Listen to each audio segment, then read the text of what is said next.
It is such an honor to be part of your day.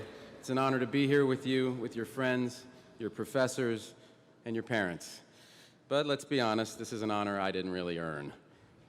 I'm just going to put that out there. I mean, I've seen the list of previous commencement speakers, Nobel Prize winners, the UN Secretary General, President of the World Bank, President of the United States. And who did you get?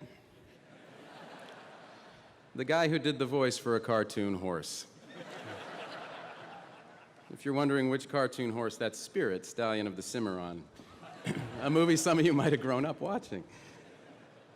It's definitely one of my best performances as a cartoon horse. Well, look, I don't even have a college degree. As you might have heard, I went to Harvard. I just didn't graduate from Harvard. I got pretty close, but I started to get movie roles, and I didn't finish all my courses. But I put on a cap and gown, and I walked with my class. My mom and dad and brother were there and everything. I just never got an actual degree. You could say I kind of fake graduated. So you can imagine how excited I was when President Reif called to invite me to speak at the MIT commencement. And then you can imagine how sorry I was to learn that the MIT commencement speaker does not get to go home with a degree. So yes, for the second time in my life, I am fake graduating from a college in my hometown. And my mom and my dad and my brother are here again. And this time I brought my wife and my 4 kids. So welcome, kids, to your dad's second fake graduation.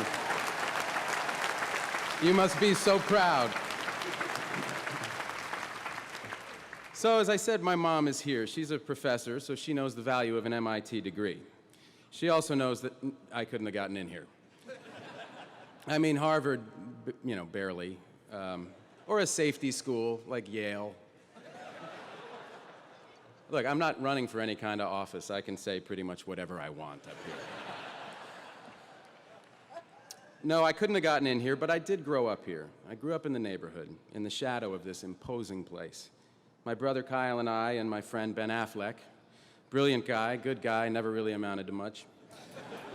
We all grew up right here in Central Square, children of this sometimes rocky marriage between this city and its great institutions. To us, MIT was kind of like the man, this big, impressive, impersonal force. At least that was our provincial, knee-jerk teenage reaction, anyway. And then Ben and I shot a movie here. And one of the scenes in Good Will Hunting was based on something that actually happened to my brother, Kyle. He was visiting a physicist that we knew at MIT, and he was walking down the infinite corridor. He saw those blackboards that line the halls. And so my brother, who's an artist, picked up some chalk and wrote an incredibly elaborate, totally fake version of an equation. And it was so cool and completely insane that no one erased it for months. This is a true story. Anyway, Kyle came back and he said, "You guys, listen to this. They've got blackboards running down the hall because these kids are so smart. They just need to, you know, drop everything and solve problems." And it was then we knew for sure we could never have gotten in. But like I said, we later made a movie here which did not go unnoticed on campus. In fact, I'd like to read you some actual lines, some selected passages from the review of Good Will Hunting in the MIT school paper. If you haven't seen it, Will was me and Sean is played by the late Robin Williams, a man I miss a hell of a lot. So I'm quoting here. "Good Will Hunting is very entertaining, but then again, any movie partially set at MIT has to be." There's more. "In the end," the reviewer writes, "the actual character development flies out the window. Will and Sean talk, bond, solve each other's problems, and then cry and hug each other. After said crying and hugging, the movie ends. Such feel-good pretentiousness is definitely not my mug of eggnog." Well, that kind of hurts. But don't worry, I know now better than to cry at MIT. But look, I'm happy to be here anyway. I might still be a knee-jerk teenager in key respects, but I know an amazing school when I see it. We're lucky to have MIT in Boston, and we're lucky it draws the people that it does, people like you from around the world. I mean, you're working on some crazy stuff in these buildings, stuff that would freak me out if I actually understood it. Theories, models, paradigm shifts. I'm going to tell you about one that's been on my mind. Simulation theory. Most of you probably heard of this. Maybe you even took a class with Max Tegmark. But for the uninitiated, there's a philosopher named Nick Bostrom at Oxford, and he's postulated if there's a truly advanced form of intelligence out there in the universe, it's probably advanced enough to run simulations of entire worlds, maybe trillions of them, maybe even our own. So the basic idea, as I understand it, is that we could be living in a massive simulation run by a far smarter civilization, like a giant computer game, and we don't even know it. And here's the thing. A lot of physicists, a lot of cosmologists, they won't rule it out. I just watched a discussion online a few weeks back. It was moderated by Neil deGrasse Tyson of the Hayden Planetarium, and by and large, the panel couldn't and wouldn't give a definitive answer. Tyson himself put the odds at 50-50. Now, I'm not sure how scientific that was, but it had numbers in it, so I was impressed. But it got me to thinking, what if this, all of this, is a simulation? I mean, it's a crazy idea, but what if it is? And if there are multiple simulations, how come we have to be in the one where Donald Trump becomes the Republican nominee for president?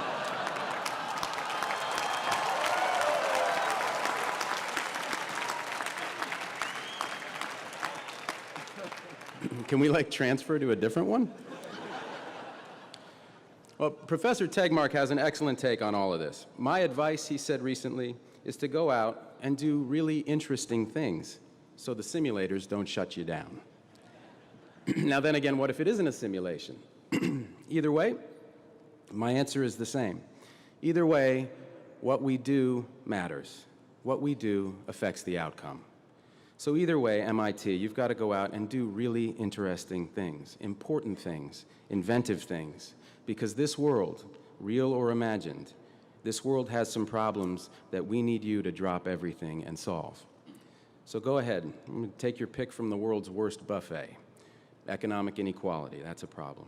How about the refugee crisis? Massive global insecurity, climate change, pandemics, institutional racism, a pull to nativism, fear-driven brains working overtime. Here in America and in places like Austria, where a far-right candidate nearly won the presidential election for the first time since World War II. Or the Brexit, for God's sakes, that insane idea that the best path for Britain is to cut loose from Europe and drift out to sea. I mean, what is Europe even going to look like in 25 years?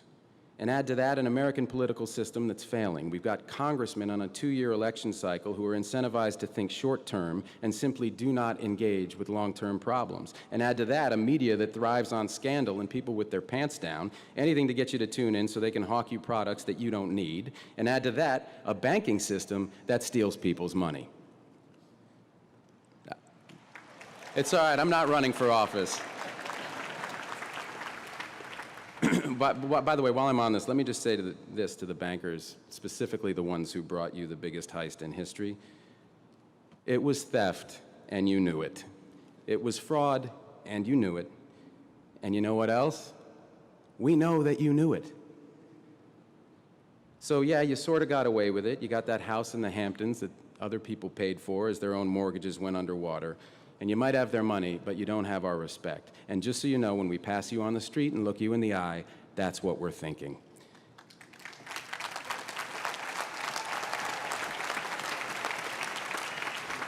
And I don't know if justice is coming for you in this life or the next, but if justice does come for you in this life, her name will be Elizabeth Warren.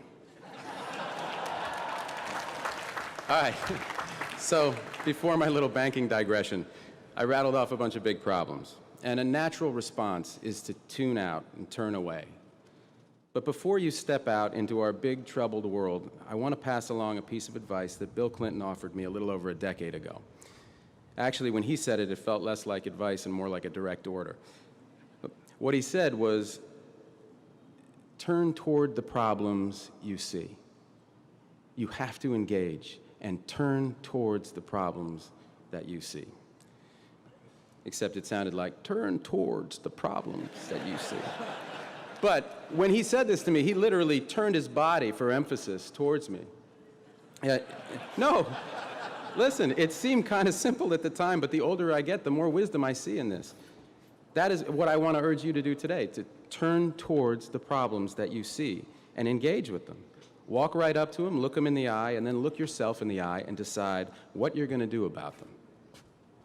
Now, in my experience, there is just no substitute for actually going and seeing these things. I owe this insight, like many others, to my mom. When I was a teenager, Mom thought it was important for us to see the world outside of Boston. And I don't just mean Framingham. She took us to places like Guatemala, where we saw extreme poverty up close, and it changed my whole frame of reference. And I think it was that same impulse that took my brother and me to Zambia in 2006 as part of the One Campaign, the organization that Bono founded to fight desperate and what he calls stupid poverty and preventable disease in the developing world. And on that trip, in a small community, I met this girl, and I walked with her to a nearby bore well where she could get clean water. She'd just come home from school, and I knew the reason that she was able to go to school at all was clean water. Namely, the fact that it was available nearby, so she didn't have to walk miles back and forth all day to get water for her family like so many girls and women do around the world. So I asked her if she wanted to stay in her village when she grew up, and she smiled and said, no, I want to go to Lusaka and become a nurse. So clean water, something as basic as that, had given this child a chance to dream. And as I learned more about water and sanitation, I was floored by the extent to which it undergirds all these problems of extreme poverty. The fate of entire communities, economies, countries is caught up in that glass of water, something the rest of us get to take for granted. People at One told me that water is the least sexy and cool aspect of the effort to fight extreme poverty. And water goes hand in hand with sanitation, so if you think water isn't sexy, you should try to get into the shit business. But I was hooked already. The enormity of it, the complexity of the issue, it just hooked me. And getting out in the world and meeting people like this little girl is what put me on the path to starting Water.org with a brilliant civil engineer named Gary White. And for Gary and me, seeing the world and its problems, its possibilities, heightened our disbelief that so many people, millions, 660 million in fact, can't get a safe, clean drink of water or a clean private place to go to the bathroom. There are more people with a cell phone than access to a toilet on our planet. And this heightened our determination to do something about it.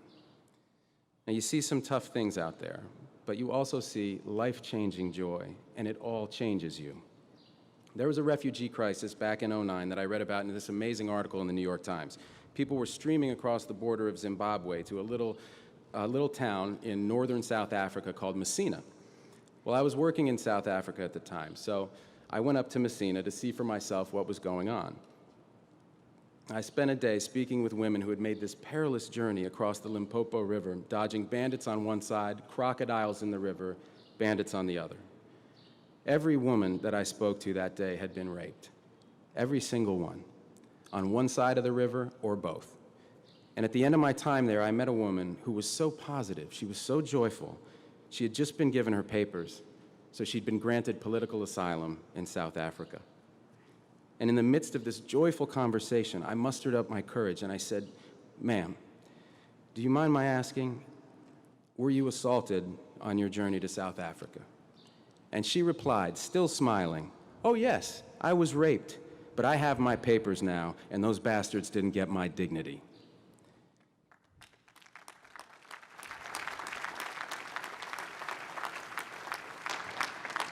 Human beings will take your breath away. They will teach you so much, but you have to engage. I only had that experience because I went there myself. It was difficult in many ways, but of course that's the point. There is a lot of trouble out there, MIT, but there's a lot of beauty too, and I hope you see both. But again, the point is not to become some kind of well-rounded, high-minded voyeur. The point is to eliminate your blind spots, the things that keep us from grasping the bigger picture. And look, even though I grew up in this neighborhood, in this incredible multicultural neighborhood that was a little rough at that time, I find myself here before you as a middle-aged American white male movie star. I don't have a clue where my blind spots begin and end. But looking at the world as it is and engaging with it is the first step towards identifying our blind spots. And that's when we can really start to understand ourselves better and begin to solve some problems. And with that as your goal, there's a few more things I hope you'll keep in mind. First, you're going to fail sometimes, and that's a good thing.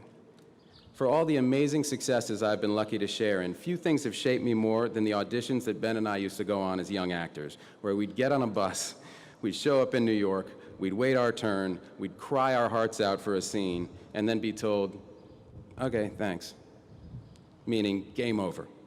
We used to call it being okay, thanks. And those experiences became our armor. All right, now you're thinking, great, thanks, Matt. Failure is good, thanks a ton. Tell me something I didn't hear at my high school graduation.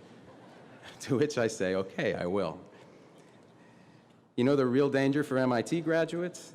It's not getting okay, thanks. The real danger is all that smoke that's been blown up your graduation gowns about how freaking smart you are. Well, you are that smart, but don't believe the hype that's thrown at you. You don't have all the answers, and you shouldn't, and that's fine. You're going to have your share of bad ideas. For me, one was playing a character named Edgar Pudwacker. I wish I could tell you I'm making that up. But as the great philosopher Benjamin Affleck once said, judge me by how good my good ideas are, not how bad my bad ideas are. You've got to suit up in your armor. You've got to get ready to sound like a total fool. Not having an answer isn't embarrassing. It's an opportunity. Don't be afraid to ask questions. I know so much less the second time I'm fake graduating than the first time.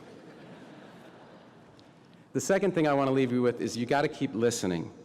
The world wants to hear your ideas, good and bad, but today is not the day you switch from receive to transmit. Once you do that, your education is over, and your education should never be over. Even outside of your work, there are always ways to keep challenging yourself. Listen to online lectures. I just retook a philosophy course that I took at Harvard when I was 19. You go to MIT OpenCourseWare, go to waitbutwhy.com, go to TED.com. I'm told there's even a Trump University. I have no earthly idea what they teach there. But whatever you do, just keep listening, even to people you don't agree with at all. I love what President Obama said at Howard University's commencement last month. He said, democracy requires compromise even when you are 100% right. I heard that and thought, here is a man who has been happily married for a long time. Not that the First Lady has ever been wrong about anything. Just like my wife, never wrong. Not even when she decided last month that in a family with 4 kids, what was missing in our lives was a 3rd rescue dog. That was an outstanding decision, honey, and I love you.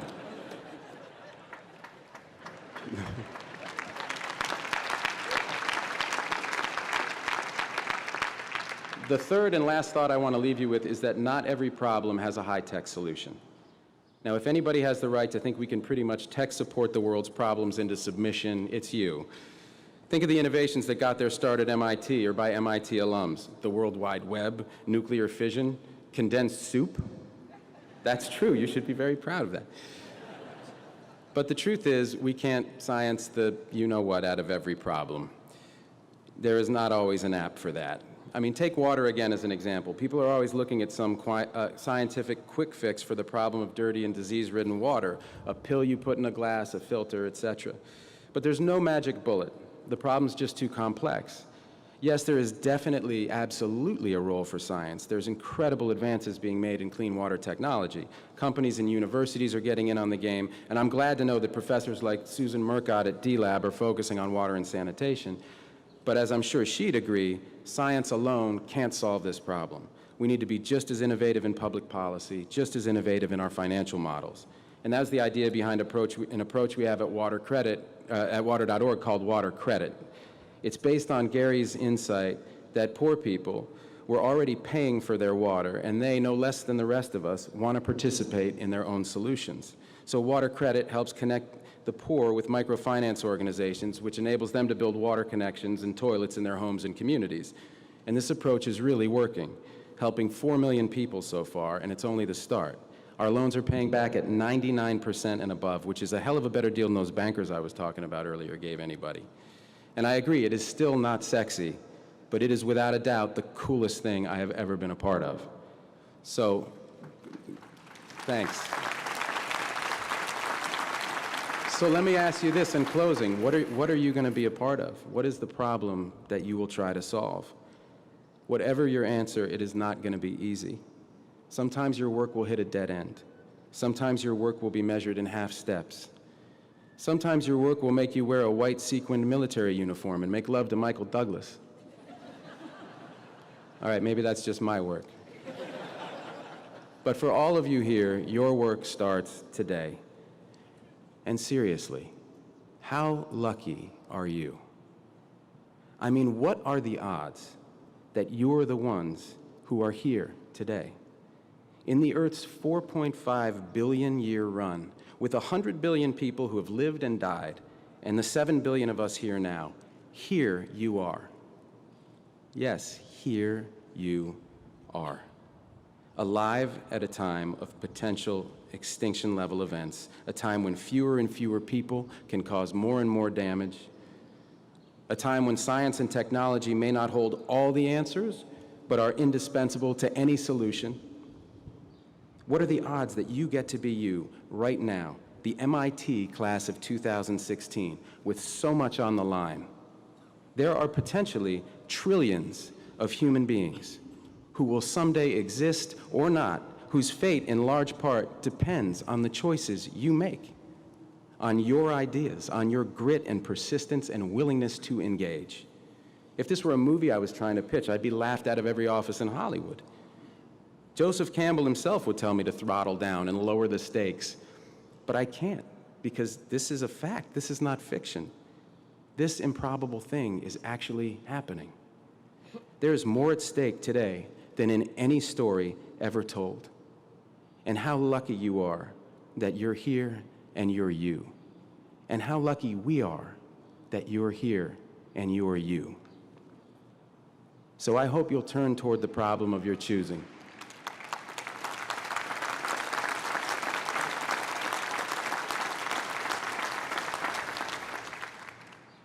I hope you'll turn toward the problem of your choosing.